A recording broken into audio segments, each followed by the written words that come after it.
ओम शांति। आजिर साकार मुरली 4/2/26 मूल्यर सारांश। मिठे बच्चे, संगम जुगरे तुम मानंकु नुआ एवं संपूर्ण भिन्न ज्ञान मिलुछि। तुमे जानिछ आमे समस्ते आत्मा माने अभिनेता अटु। जनकर पाठ अन्य जनक सहित मिसी पारिबो नाही।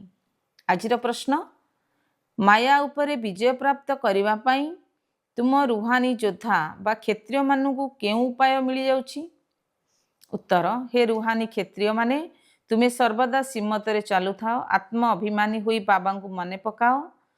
प्रतिदिन सकाल सकाल उठी जोगयुक्त स्थिति रे रहिबार अभ्यास कर, तेबे माया उपरे विजय प्राप्त करि परिबो। उल्टा सीधा अर्थात फालतू संकल्प ठारू मुक्त रही परिबो। जोगयुक्त स्थिति रे रहिबार एही मिठा उपाय तुमको मायाजित करिदबो। धारणा पाई मुख्य सारांश। 1 नंबर, आत्म अभिमानी हुई ए बेहद नाटक रे हीरो पाठ करने को हब। प्रत्येक अभिनेता मानकर पाठ भिन्न भिन्न अटे, सेथिपई कहार पाठ को देखि ईर्षा करिवार नाही। 2 नंबर, सकाळु सकाळु अमृत बेला उठी निजे निज सहित कथा हुओ। अभ्यास कर जे मु एही शरीर कर्मेंद्रिय ठारू अलगा अटे। बाबा आपण केते मिठा, आपण आमको सृष्टिर आदि मध्य अंतर ज्ञान देउछंती।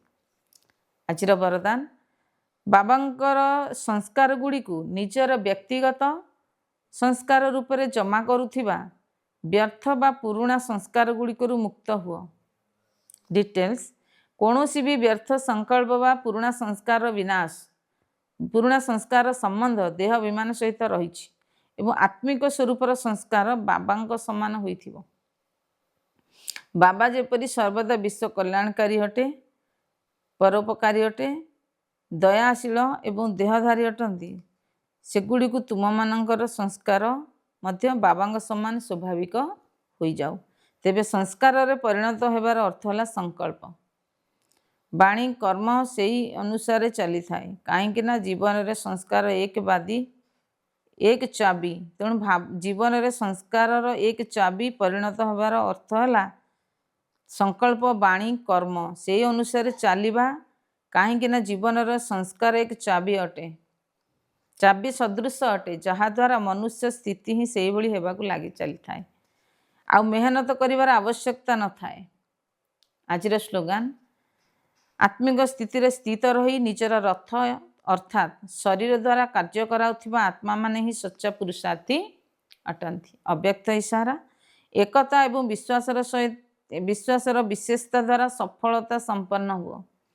बाबा जेपरी तुम मानकु विश्वर कोण अनुकोणे खोजी बाहर करिसंती, अनेक वृक्षर शाखा गुड़िक एवं गोटे चंद्रर वृक्ष पलटि जाइछि। लोक माने तो कहउछंती 2-4 जन माता मध्य एकाठी रही परिबे नाही, किंतु तुमे माने सारा विश्व रे एकता स्थापन करि परिबो, स्थापन करिवार निमित्त अट। तुम मानकर एई भली पारस्परिक एकता ही बाबांकर प्रत्यक्षता करिबो। ओम शांति।